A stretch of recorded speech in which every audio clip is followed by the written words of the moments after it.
Good morning, students. Welcome back to online session.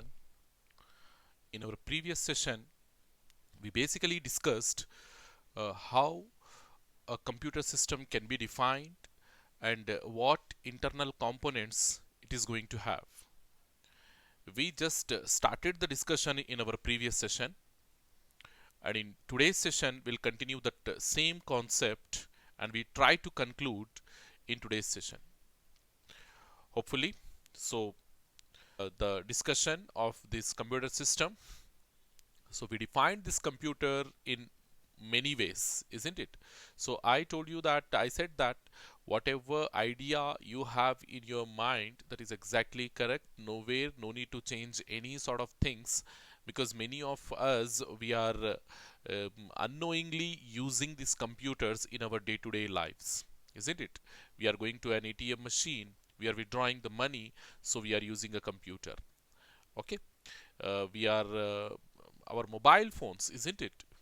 In our day-to-day lives, we use our mobile phones, which is nothing but a computer only. It is more like a computer only, or we can simply say it is the best example for a computer, because what properties or what features we are expecting, what outputs we are expecting from a computer, that same thing we can expect from a mobile phone as well. So your mobile phone, your palm device, it is the best example for the computer. So in general, okay, in general, not to a specific device or not to a specific example, in general, if we state the definition, we discussed in four different ways, isn't it? So we said your computer, it is an electronic device. So the reason, basically it is going to have all electronic components in it. So it is made up of all electronic components. So that is the reason why we are calling it as an electronic device, isn't it? A computer is an electronic device which performs operations such as accepting the data, storing the data, manipulating the data according to a pre-stored instructions. Okay, so how it is going to manipulate the data means according to a pre-stored instructions. This statement, it is very very important, and very soon we are going to discuss about this pre-stored instructions as well. So how the data is being manipulated by the computer in the sense according to a pre-stored instructions. And after manipulating or after performing the operations, what it will do, it will give the desired result to the end user. Okay, that desired result is nothing but your output. Okay, so and moreover, how the computer will perform all these operations means at high speed and high level of accuracy. So when it is performing all these transactions, all these operations at high speed, it doesn't mean that it is going to lose the accuracy. So it is maintaining the speed as well as the level of accuracy. We have to remember this point. So the first definition, it is the basic definition for a computer. It is the generalized definition for a computer, and you have to remember it. Because many times they ask you to write the definition of a computer for 2 marks. Okay, because in your first unit we don't have much scope for framing the questions. So whatever concepts come across, simply we have to be good in those concepts. Okay, so the weightage, it will be equally distributed. So there is a chance, there is a scope, there is a possibility that they are going to frame the questions from every single concept from the first unit. So the definition of computer, it is also one of the important concept. So then we define the computer as it is going to compute the data, supply to it, and generate the information. So the data and information, two different things. The data we set bulk in nature, and information specific to you. What information, what content you want from the data, from the raw data, that content or that specific piece, we call it as information. Okay, the data is a bulky thing and information is the specific thing. Okay, I have given the example of student records in a college, in an institution. We are maintaining the student records, and out of all the student records, the specific details which are of you, okay, the specific details according to you are your information. isn't it, are your information. And rest of all, if you consider, the collectively we call that complete thing, we call that complete data as raw data, or simply data. Hopefully you understood. So a computer is an electronic device which takes the input, processes it, and gives the output according to the user needs. So this is also another definition.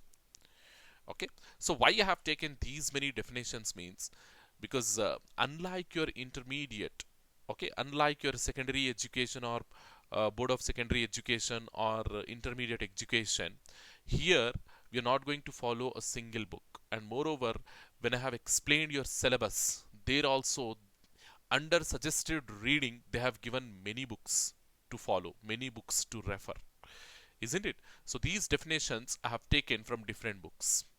Okay, I have taken from different books. The idea is same, just the word framing, just the sentence framing is different. The idea, the concept behind all these definitions, the working principle behind all these definitions, it is exactly same. Okay, it is exactly same, but how they framed these sentences, they differ.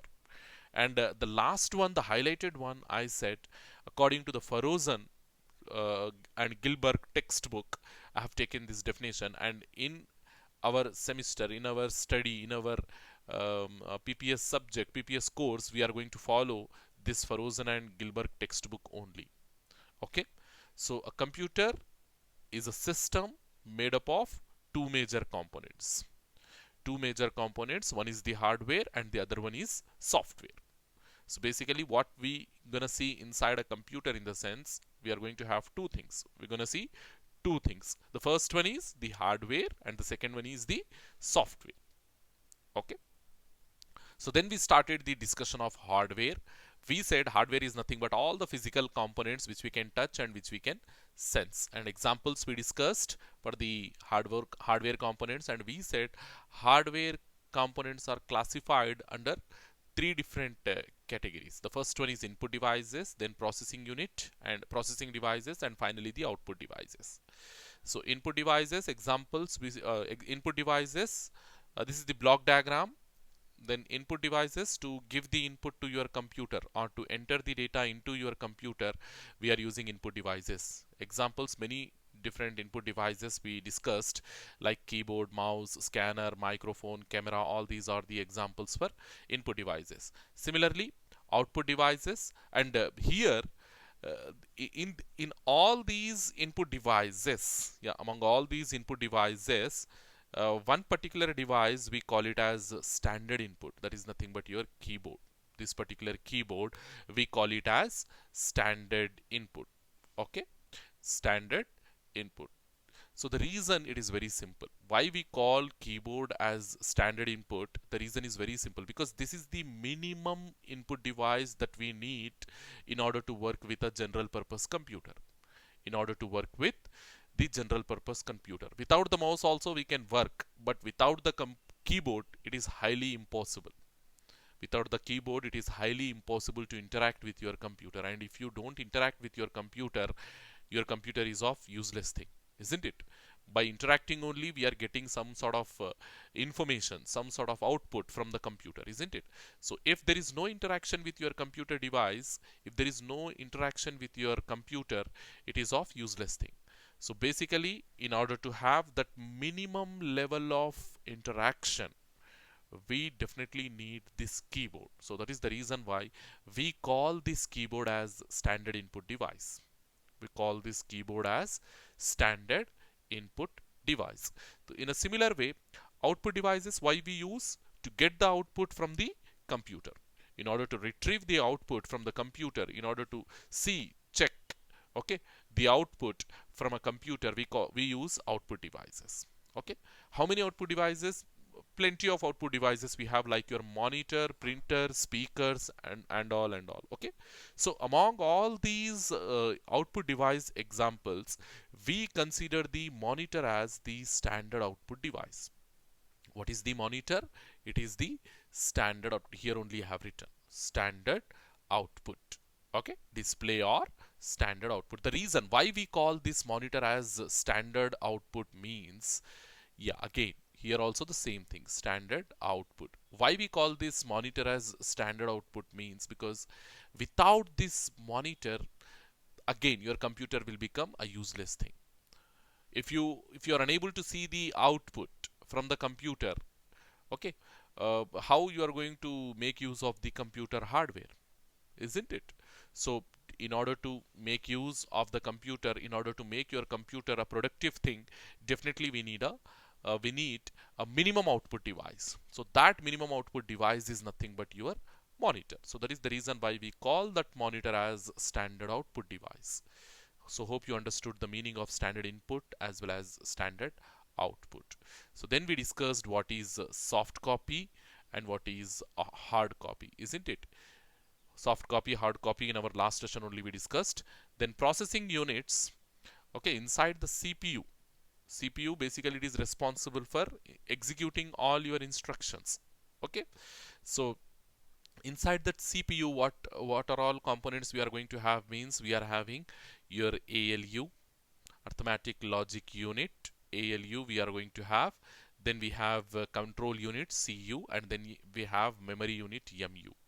So arithmetic logic unit, we said in order to perform arithmetic as well as logical operations. Arithmetic operations is nothing but your addition, your subtraction, your multiplication, your division, all these operations we call them as arithmetic operations.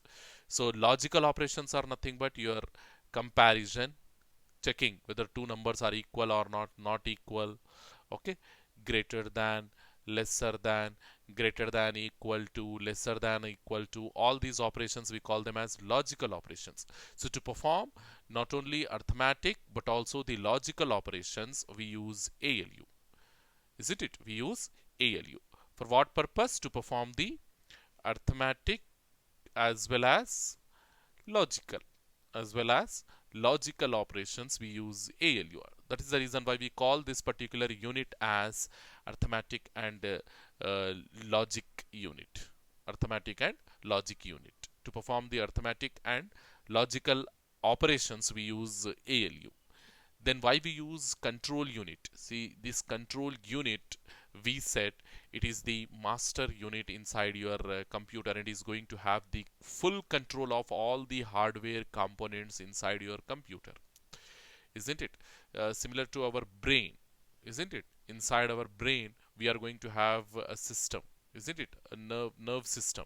So basically what it will do, so it will control all our body parts. So in that similar way, this CU is going to control unit is going to control all the physical components, all the hardware components of your computer. Okay, so how it is going to control all those things means simply by sending the signals and receiving these signals.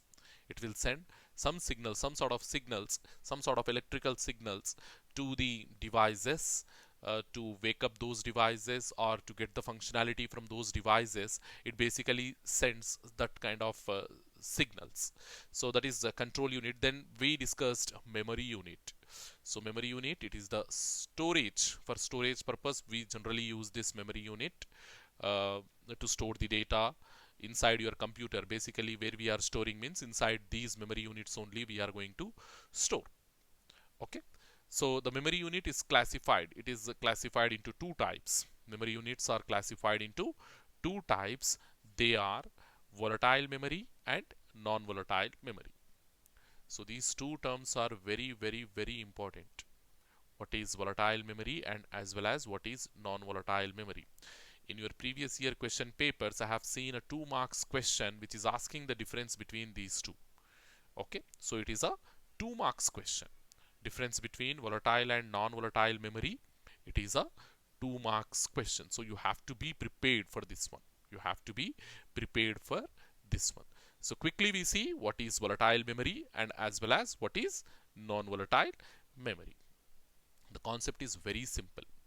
So whatever data you are storing inside a particular memory type, okay, inside a particular memory type, if the power to that memory type is going off, or if we are simply removing the power from that device, from that memory device, the data what you have stored, it will not remain there. It will be erased. You will lose the data from that memory device. So if your memory device is having such a behavior, if your memory device is showing such a behavior, then we call it as a volatile memory type device. So the concept is very simple. If power is going down, data will be lost. Whatever data you stored in that particular device, that will be lost. Okay. So here, a volatile memory, it is a memory type whose content are nothing but information present in these type of memory devices, whose content will be deleted. Okay, it is a memory type whose content will be deleted as soon as the power is switched off. As soon as the power is switched off. So suppose if you are storing the data in that device, okay, and you're turning off the power to it, and what you are doing, you're turning off the power, you are removing the power to that device. So ultimately what will happen, the data will be deleted, the data will be lost. So if your device is of such type, we call such device as volatile memory. We call such device as volatile memory. Then we have non-volatile memory, exactly opposite to it. These two things are exactly opposite to one and other. So whatever property these volatile memory devices are exhibiting, yeah, your non-volatile memory units, your non-volatile memory devices will exhibit exactly opposite property. Opposite property means even if you turn off the power, even if you switch off the power, even if you remove the power from these devices, the data will not be lost. The data will remain permanent. Okay, the data will remain intact, we can say, without any change. The data will remain intact. So if your memory device is exhibiting this type of property, we call it as non-volatile memory. Hopefully you understood the difference. So the power plays the vital role over here. If you are removing the power inside volatile memory, the data will be lost, the data will be deleted. But inside non-volatile memory, the data will remain permanent. The data will remain permanent, or it will not be deleted. The data will not be deleted. So here if you see the definition, non-volatile memory devices. See, whatever terminology we are using, as I said in my previous session as well, it is of very, very, very important. So if you're losing a class, if you're losing a session, you have to, what we call, it will cost you a lot in our coming future classes. You will not understand anything, as all these sessions, they are interrelated to one and another. So first session, whatever we discussed, definitely if you don't attend the first session, you will not understand the second session. So simply don't think that after few sessions I can join and I can have the knowledge of this PPS subject. And this PPS, as it is the first time subject to you people, you already had your electronics, you already had your physics, you already had your chemistry, you already had your mathematics. So some kind of basic knowledge you already have at your secondary as well as your elementary level. But when it comes to this programming, or when it comes to this computers, this is your first time that you're attempting this subject. Okay, this is your first time that you're going through this subject. So definitely you need to have some special focus, especially CSC and IT people. They have to give some special attention towards this subject, because again, whatever we are discussing over here in this first semester, when it comes to your third semester, there also we are going to have a subject with name data structures and algorithms. And again in your fourth semester we are going to have Java programming, again your Python. All these all these courses, they are dependent on this C programming. They are dependent on what basic level of programming we are going to study over here. If you are performing poor at this level, just forget about the upcoming semesters, upcoming subjects. So that is the reason why, give some more time, pay some more attention, and whatever I'm explaining, the terminology, the concepts, the programming stuff, if you're not understanding any single point, any single thing, every weekend we are going to have a session. I think on Wednesday we have a doubt clarification session, an online session. join in that online session. It is compulsory for all. Even if you are understanding or if you are not understanding, it is compulsory for all. You have to join that session and you have to clarify your doubts. Hopefully you will do it, and as well as I suggest all the students to write down the notes. This is very very important. Okay, you have to write down the notes. Sir, we have the videos, you are providing the material, we have the PPTs. Still, why we have to write the running notes? Because sometimes whatever you write on a paper, when you are listening to something and you're writing on a paper, it will fix in your mind. Okay, it will directly go into your mind. So writing once, it is something like listening 10 times.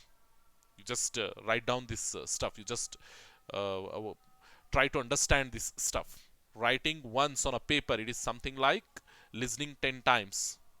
Okay, so whatever concept I'm explaining through this class, maybe sometimes after some time you may forget, but if you write it on a paper and if you keep it with you, means uh, yeah, uh, it will serve you as a reference in future. If you want to check what topics we have discussed, you can quickly go through that running notes and you can clarify the stuff for you. Hopefully you understood. So the next thing, non-volatile memory, and we said non-volatile memory is nothing but it is the permanent memory. Okay, changing the power, that is nothing but removing the power on switching off the power to this non-volatile memory. It is not going to affect the content of that memory type. So the content simply remains permanent, and basically removing the power, it will not delete the content. Okay, so the content will not be deleted even if there is no power to the system. Even if you have removed the power to the system, the content will remain permanent. Okay, volatile memory, non-volatile memory. Okay, so now the storage device types. How many different types of storage devices we have? Okay, so that we discuss in this particular slide. See, first we discussed hardware components, input devices, then we discussed output devices. Now we are discussing about processing devices. Under processing devices, we covered ALU, we covered CU, and then we are discussing about memory unit, MU. And inside memory unit, we said there are two types of memories, volatile, non-volatile. And after that memory types, we have to discuss storage device types. This will also comes under that memory unit only. This will also comes under that memory unit only. So the types of storage devices. So see, depending on the computer, these types of storage devices, they will change. So suppose if you are using a mobile phone, its what we call its storage devices are different, and if you are using a laptop, its storage devices are different, and if you are using a desktop, again its storage devices are different. So in general, nowadays we have smart watches. They are also acting like a computer only, isn't it? Smartwatch. I hope you all know how it will work. So basically, we can treat it as a computer only, because sometimes it will do the same functionalities, it will exhibit same features what a computer will do. So we can call your smartwatch as a computer only. Okay, so again, as it is a different type of computer, its storage devices, they will also change. So so by keeping all these types of computers in our mind, we are not discussing to any specific type. We are not discussing to any specific type. Rather, what we are saying, in a general purpose computer, we are saying in a general purpose computer. So that classic view what you get when we say a computer, like a monitor, a CPU, a keyboard, a mouse, okay, with webcam, with speakers, with printer. So that type of computer we are saying a general purpose computer. Okay, a personal computer. Okay, a general purpose computer, we may find so the following types of storage devices. So inside a general purpose computer, we are going to have the following types of memories, or the following types of, no, not memories, the following types of storage devices. So we are talking about storage devices now. Okay, so the memory types, they are different, storage devices, they are different. Okay, So these storage devices, we have primary storage, secondary storage, cache memory, registers. Only four types we have: primary memory or main memory. Okay, we also call it as main memory. Primary storage or main memory we call secondary storage or auxiliary storage. We also call it as auxiliary storage. Then we have cache memory, and finally the CPU registers. Finally the registers. So one by one we have to discuss about these four types of storage devices. So the first we'll discuss about primary memory. That is nothing but your main memory, or in short we can call it as RAM, random access memory. Okay, so it is a place where programs and data stored temporarily during processing. As we are saying temporarily, so you have to understand this primary memory type, it is a volatile memory. So why we are saying temporarily means because if the power goes down to this memory type, and automatically the content will be deleted from this primary memory. So whatever content we are going to have inside RAM, it will be deleted when the power to that RAM will go down. The power to that RAM will be switched off. So if you are switching the power to the RAM off, what will happen? The content of that RAM, the data whatever you stored, the information whatever you stored inside that RAM will be deleted, will be lost. Okay, so it is a place where the programs and data are stored temporarily during the processing. Okay, during the processing. So the data in primary memory are erased when the computer is turned off. Okay, so that is the reason we are calling this primary memory or main memory as volatile memory. Volatile memory. So primary memory, it is of two types: read-only memory, random access memory. Okay, primary memory, it will be available in two different forms. So that is the first one. Here we have RAM. Okay, and then we also have ROM. Okay, RAM stands for random access memory, random access memory. ROM stands for read only memory. So in our next slide we'll see the difference between RAM and ROM. So ROM, as I said, read only memory. Yeah, even though it is a primary storage device, even though it is a primary storage device, its content will not be deleted when the power goes down.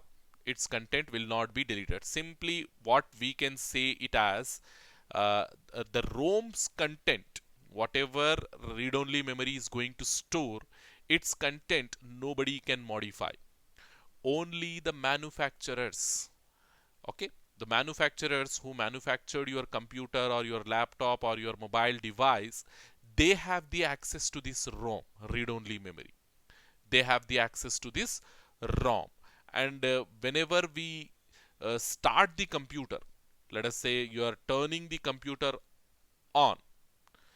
So as we said, because whenever we are turning the computer on, immediately it has to go for primary memory, where it has to, because see, suppose you are sleeping.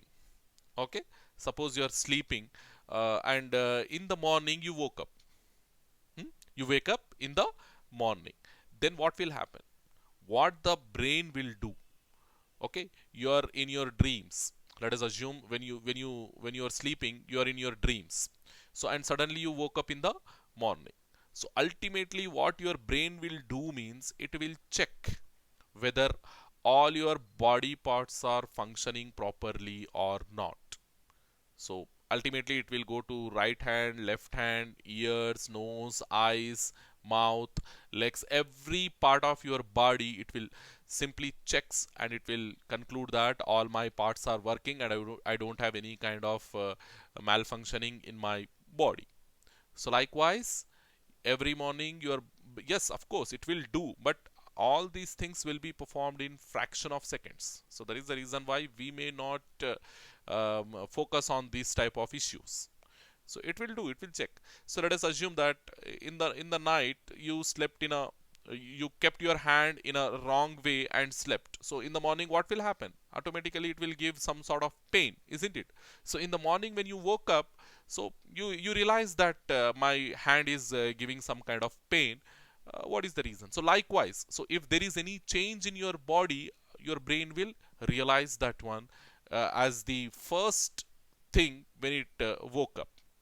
Okay, when it woke up in the morning, it will realize that your leg is giving pain or your hand is giving pain, which was not there last night.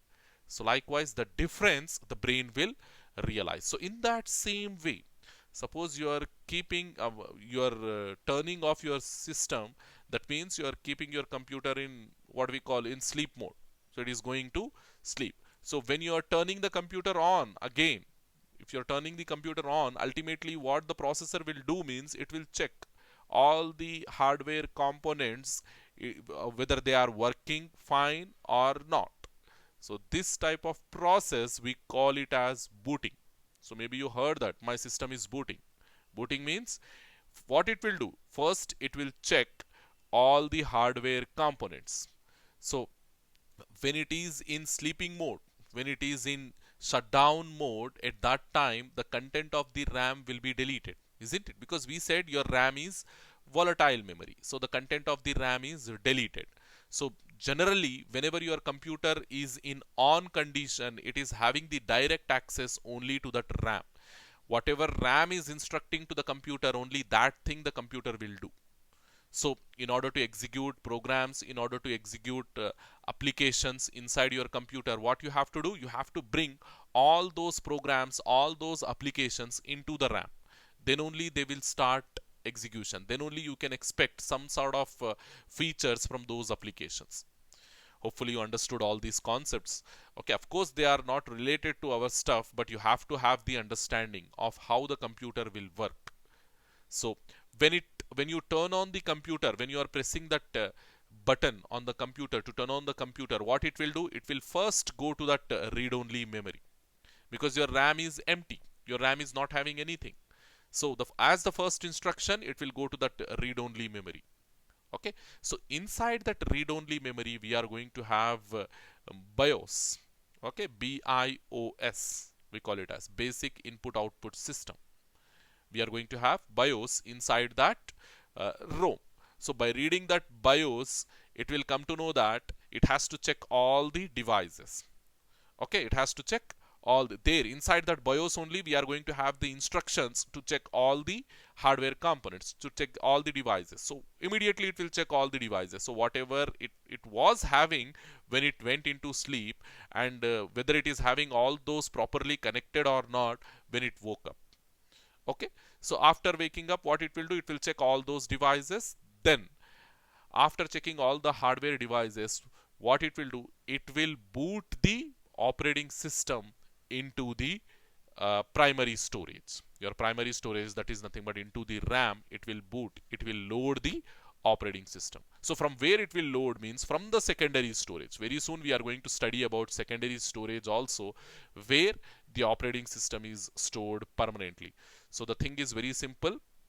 You have your processor. So let us assume this is your processor. Okay, we are calling this as your processor.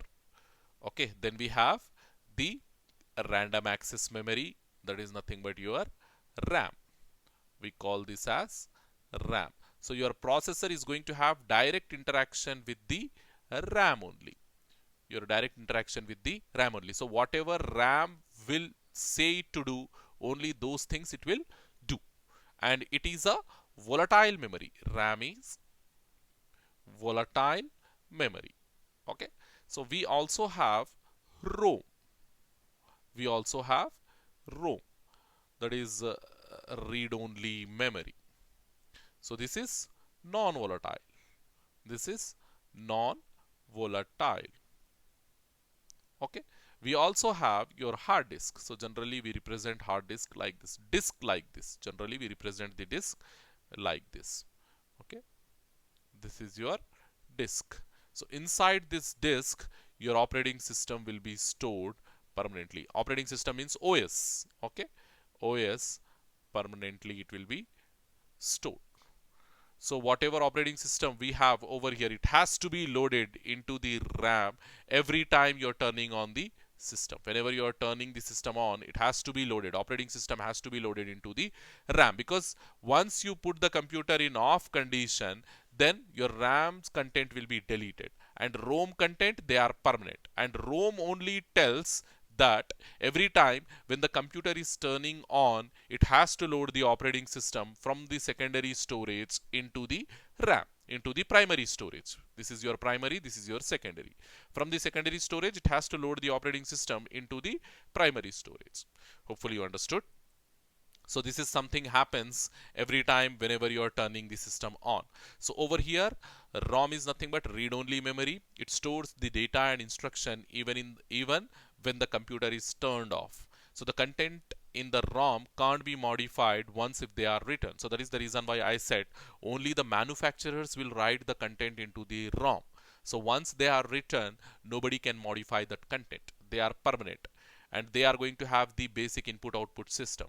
So basic instructions, whenever the computer turned on, what it has to do, the basic instructions, they are recorded inside this ROM. So that is the reason why whenever you are turning the computer on, the processor immediately reads the ROM, ROM, read-only memory, so that it will understand it has to perform some basic input-output operations. And what sort of basic input-output operations means? It has to check all the input-output device, whether they are connected properly or not. And after checking, it has to load the operating system from the secondary storage into the primary storage. That is nothing but from the hard disk into the RAM.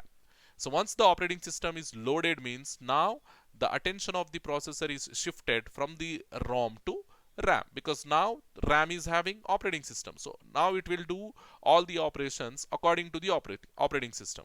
Previously, operating system was not there inside the RAM. That is the reason it was searching inside ROM. It was doing instructions as per the ROM. Hopefully you understood. So now RAM, random access memory, and it is one of the important concept. Okay, random access memory. So it stores data and instructions when the computer is turned on. So the content will remain inside RAM only when the computer is in on condition. And whatever recent things you are doing inside your computer, only those things will be available inside the RAM. So I will give you some simple example for this RAM to understand. So let us say you are having 1 TB of hard disk, 1 terabyte of hard disk, and you have some 1000 movies in that 1 terabyte of hard disk. Okay, so some movies you have stored inside that hard disk. Now you are watching one particular movie. Even if you have 1000 movies, it doesn't mean that at a time you can watch all that 1000 movies, isn't it? So 1000 movies at any one point of time, you can watch only one movie, isn't it? Only one movie. So that currently watching movie will be available inside the RAM. It has to bring that portion of the movie, whatever you are currently viewing, whatever you are currently watching, that portion of the movie from the hard disk into your RAM. Okay, in that same way, suppose you are listening to some music track. Okay, you have thousands of music tracks inside your hard disk, and you are listening only one music track at present, currently. So only that current music track will be brought into the RAM from the hard disk. Hopefully you understood. You have many thousands of documents, Word documents inside your hard disk, and you are working on one current document right now. So only that current document, whatever you are writing, that will be brought into the RAM. So that is the reason why, suppose you are editing something inside the RAM, that will be temporary editing, isn't it? So I'm writing some Word document. Let us say I'm writing a letter to principal sir. Okay, so I have started writing, and I have typed some sentences, some statements over there. Then what I have to do in order to make that content permanent, what I have to do, every time I have to save my file. If I forgot to save my file, then what will happen? Ultimately, that content will be erased if the power goes down or if something fishy happens to your computer, isn't it? So in order to avoid such a thing, in order to avoid that data lost concept, okay, in order to avoid that losing the data concept, what I have to do, I have to save my data every time, isn't it? Whatever I am typing, immediately I have to save that content. So that is the concept of saving the file. To avoid the data loss, we are saving the document as we are working on that document. Hope you understood this concept. It is also very, very important concept. So if you don't save the file, what will happen? If the power goes down or if your computer turned off, ultimately you will lose the data of that file. Okay, so maybe you might have heard this one. So when somebody is working on the computer and suddenly the system goes down, and if there is no UPS, okay, if there is no UPS, if there is no uninterrupted power supply to that computer, then what will happen? The computer will also goes down. The computer will also goes down. So if the computer is down means, then what will happen? Immediately the people will ask you whatever document you were working, whether you have saved that document or not. People will all ask like that, isn't it? So if yes, I have saved means the data is safe. No, I forgot to save my file means the data is lost. The data is lost. So in that way you have to understand. So because the RAM content, they are volatile, because the RAM content, they are temporary, that is the reason why whenever the power goes down, the content of the RAM will be deleted. So you are losing your unsaved files. If you have saved the files means what will happen? The data will be shifted. The data will be saved inside the HDD. That is nothing but your hard disk drive. So if the data is saved inside the hard disk drive, it is permanent. So even if the power goes down, nothing will happen to that data. You will not lose any data. So this is the difference between saving, unsaving files. Saved file and an unsaved file. You have to understand this also. So random access memory, it is a temporary area where the data and instructions are stored only when the computer is in on condition. The contents in the RAM can be modified. We can modify, we can change, okay, can be modified any number of times by instructions.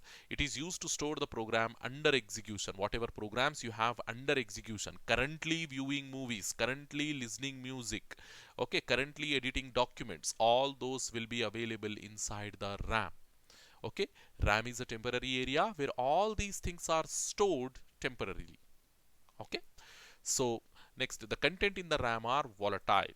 Okay, that is when the computer turned off, the content of the RAM will be lost.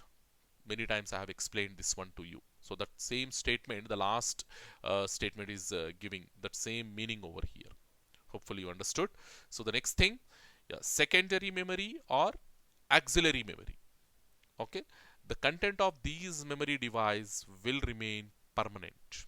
The content of this auxiliary memory or secondary memory, they are permanent, and your computer will not have any direct access to this hard drive content.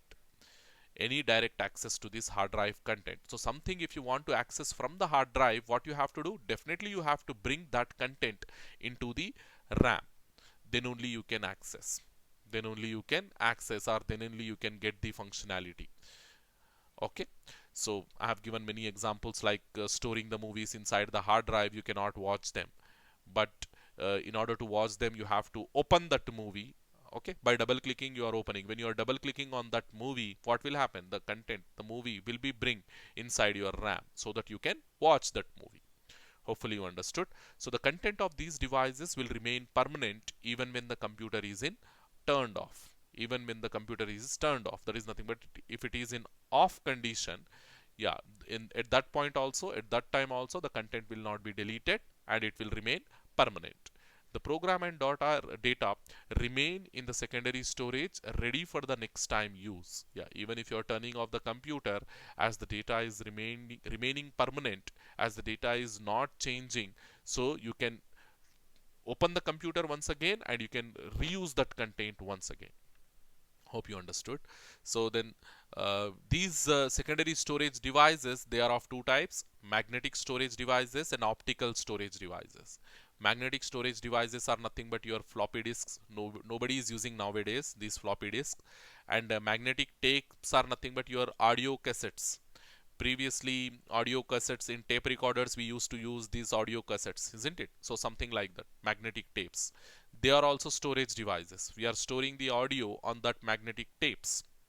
Okay, so hard disk, your hard disks are nothing but your yeah, inside a computer we are going to have these hard disks. Definitely we are going to demonstrate all these things once you come physically to the campus, or I will show you all these devices in my next class as well. What is RAM, what is ROM, what is cache memory, registers, CPU, processor, hard drive, optical drive, floppy drive, all these things we are going to see. Virtually I will show you the images, but in order to see these things physically, you have to come to the lab, or you have to come to the college. Okay, so we'll wait for the offline classes. So once the offline classes starts, means we are planning an IT workshop class, IT workshop lab. Basically it is a lab, IT workshop lab. There you can see and feel all these components physically. Okay, hopefully. So next is optical storage devices. Optical storage devices are nothing but we are going to use laser beams in order to read and write the data from a from and to an optical device. So optical devices are nothing but your CDs, okay, compact discs and DVDs, digital versatile discs. Okay, your CDs or DVDs we are using uh, for as storage devices, and how we are going to read and how we are going to write the data on CDs and DVDs means basically we are going to use the laser beams. We are using the laser beams in order to read and in order to write the data to and from optical storage devices. Okay, hopefully you understood these things. Primary storage devices, we have two different things: read-only memory, random access memory. Read-only memory, the permanent stuff, and it will act like a basic storage, basic primary device. Whenever the computer turned on, the processor immediately goes and checks the ROM, because your RAM is not going to have anything. Okay, that is the reason why what instructions it has to perform, because it is your processor is always do many things, but it has to uh, it will do only according to the instructions. Whatever instructions we are giving it to it, only according to those instructions it will do. Without instructions it will not do anything. Without instructions it will not do anything. And nowadays, even to make your computer so that it will work even without the instructions, we are going for that artificial intelligence concept. So the concept is very simple. What is artificial intelligence? In the sense, because your processor, your computer is always in need of human instructions. To do something, it is always in need of human instructions. So that human instructions we are giving by using input devices to it. So these artificial intelligence devices, what they will do means, even without the human intervention, they will process the stuff for human beings. So that is the difference between general purpose computers and artificial intelligent devices. So it is a very advanced concept when we are talking about artificial intelligence devices. It is a very advanced concept, and it is a domain, we can say. It is an area of study. Okay, maybe in your third year, fourth year, you can start up this artificial intelligence stuff, and you can become master in your final year, or after the final year also you can um, be active in this particular domain, and you can complete this with a mastery, hopefully. And artificial intelligence, it is also one of the trending domain, I can say, in the market. And if you have some good knowledge in this artificial intelligence, they will take you like hotcakes. The organizations or the companies, MNCs, they will take you like hotcakes. Okay, hopefully you understood the difference, the importance of going in such advanced concepts. Okay, so for all those things, the basis is this C programming. The basis is this C programming. So first you try to focus on the academics. Not only academics, you have to do some extracurricular, that add-on courses, bridge courses, whatever we are giving, that club activities, whatever we are giving, you have to fulfill all those things along with the academics. Okay, so we discussed magnetic storage, optical storage inside secondary memory. Then we have other forms like cache memory and CPU registers.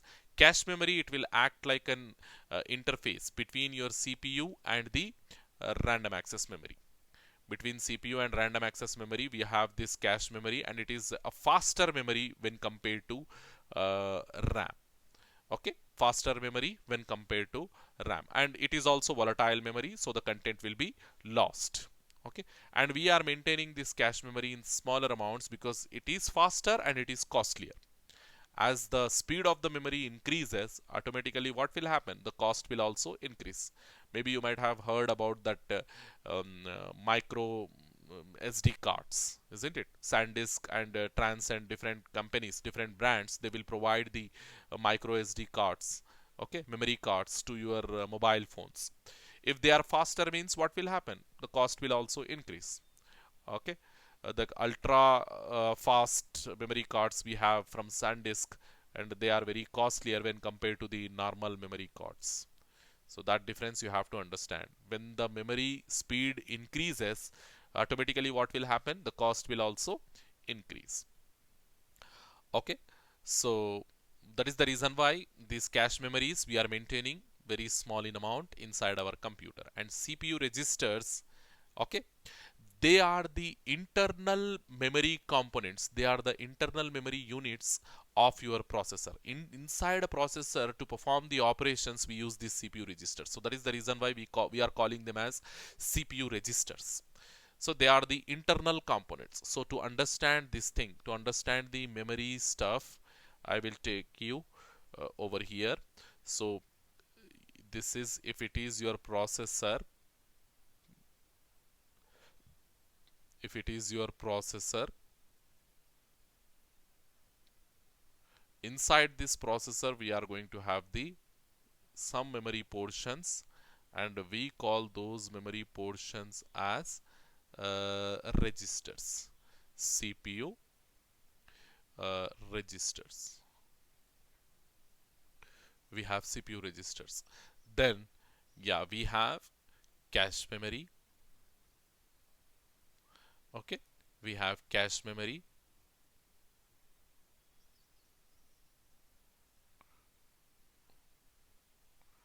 Okay, then we also have like random access memory, that is nothing but your RAM.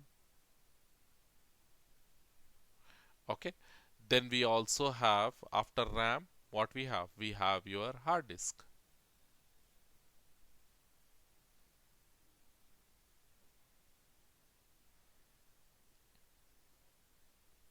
Okay, so we also have ROM, and it is a different concept. We also have ROM, it is a different concept. When the processor will interact with ROM, that you have to know. Okay, we also have ROM. So see here, in order to have the interaction with the, yeah, in general, the permanent content, whatever movies, whatever files, whatever audio tracks we are storing, all those things will be available inside your hard drive, isn't it? So basically the data, the raw data where we are storing inside the HDD, hard disk drive. HDD stands for hard disk drive. So inside that HDD we are storing the data, and it is permanent data. Permanent means even when you turn off the computer, the data will remain intact. Only your hard disk and ROM, they are permanent. Here inside ROM, what we are having? The basic input output system, BIOS. Okay, so when the computer turns on, this will go to ROM, and ROM will tell you that to bring the operating system from the hard disk. Inside hard disk, your operating system will remain permanent. So from the hard disk, it has to bring the content into the RAM. So once the content are into the RAM, now the processor can work with RAM. So from where the data is brought into the RAM means from the hard disk only, from the hard disk to RAM, and from the RAM to cache memory, and from the cache memory to your CPU registers. So here inside CPU registers, it will be processed, it will be manipulated. Okay, so like this, hard disk, generally how we maintain in our computers, yeah, according to its speed. If you are yeah, hard disk, again it is of two types, HDD and SSD. So SSD, it is some advanced concept. So It is too early to explain about SSD to you people. So if you have enthusiasm, if you have interest, then go to internet and you can work, I mean, you can do the research and you can take it as an assignment, a homework to know the differences between HDD and SSD. So what is that? Hard disk drives, disks we are having of two types. One is HDD and other one is SSD.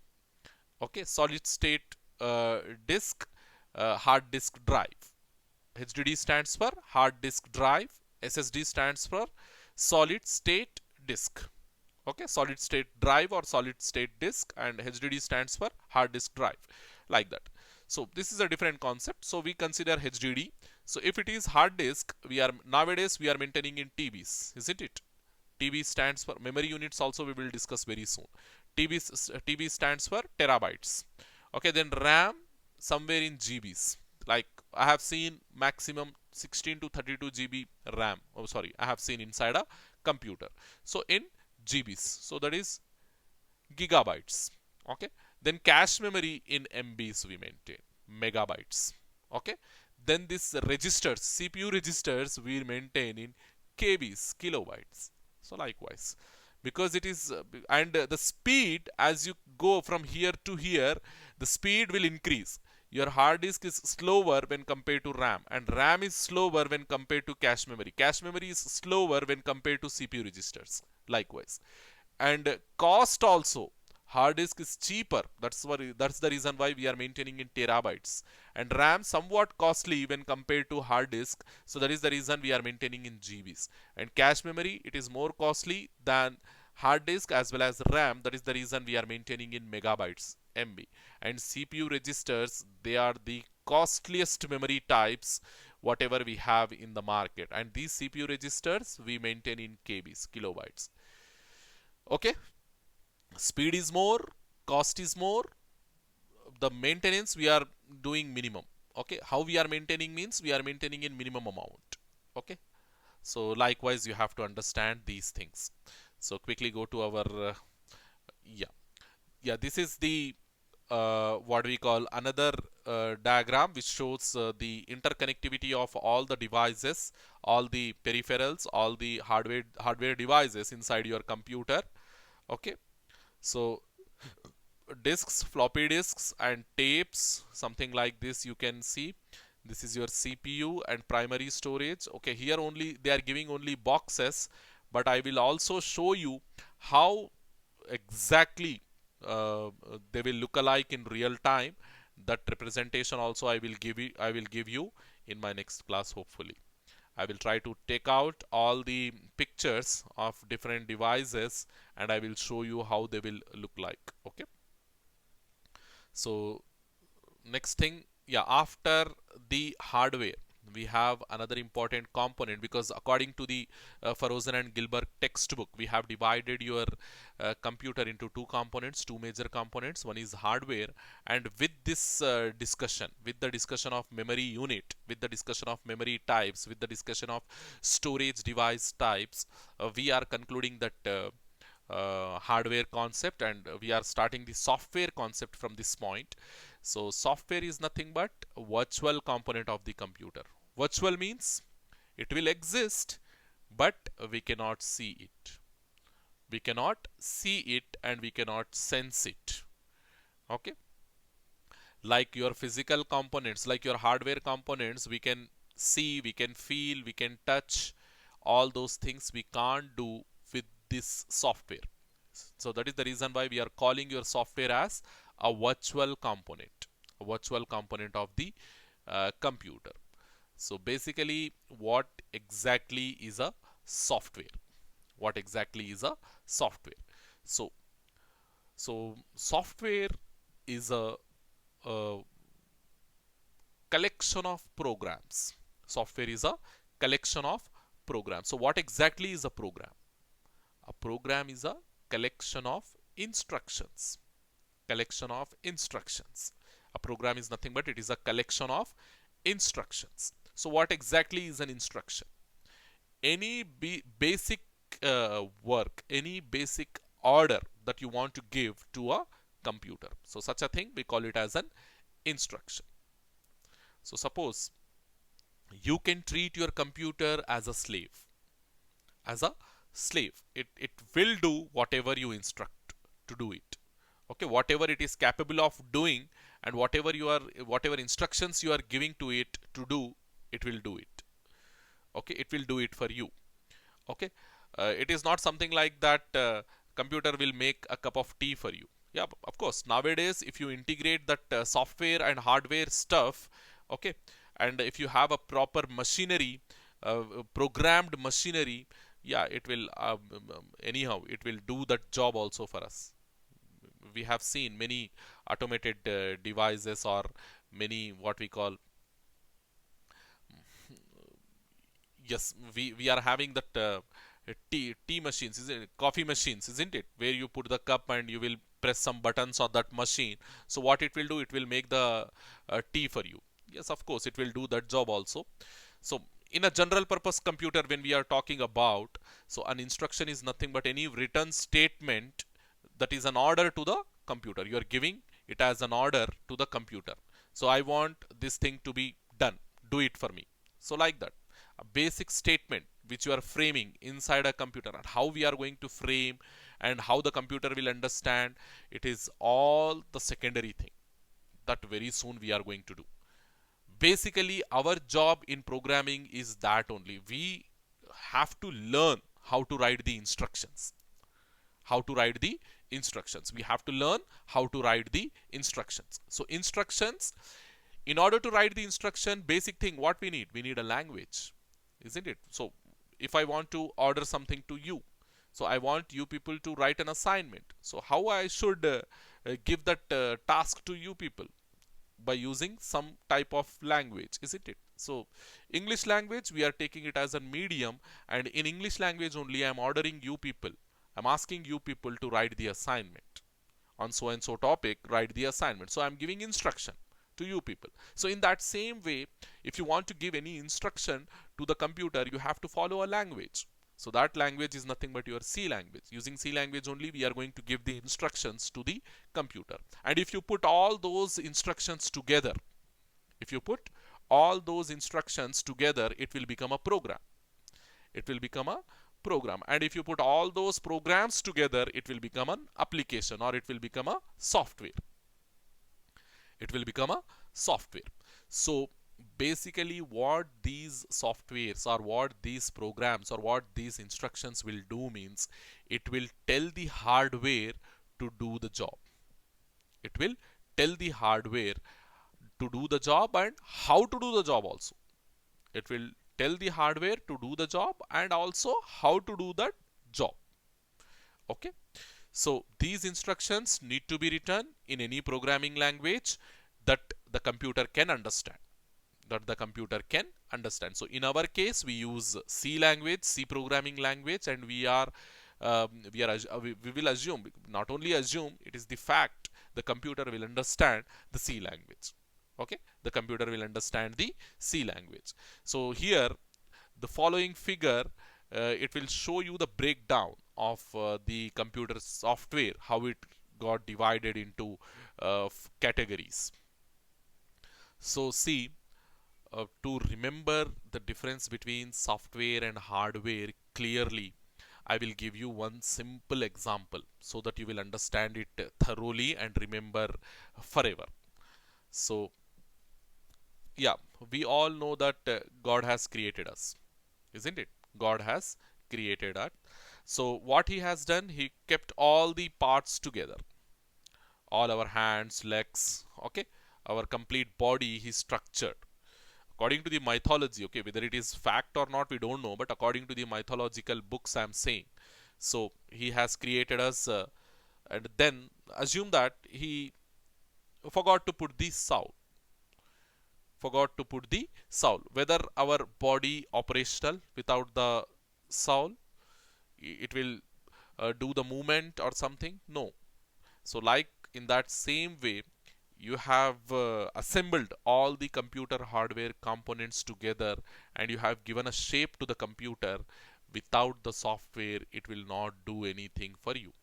Without the software, it is something like a body without a soul. It will not give any output. So that soul is nothing but, that software is nothing but like a soul.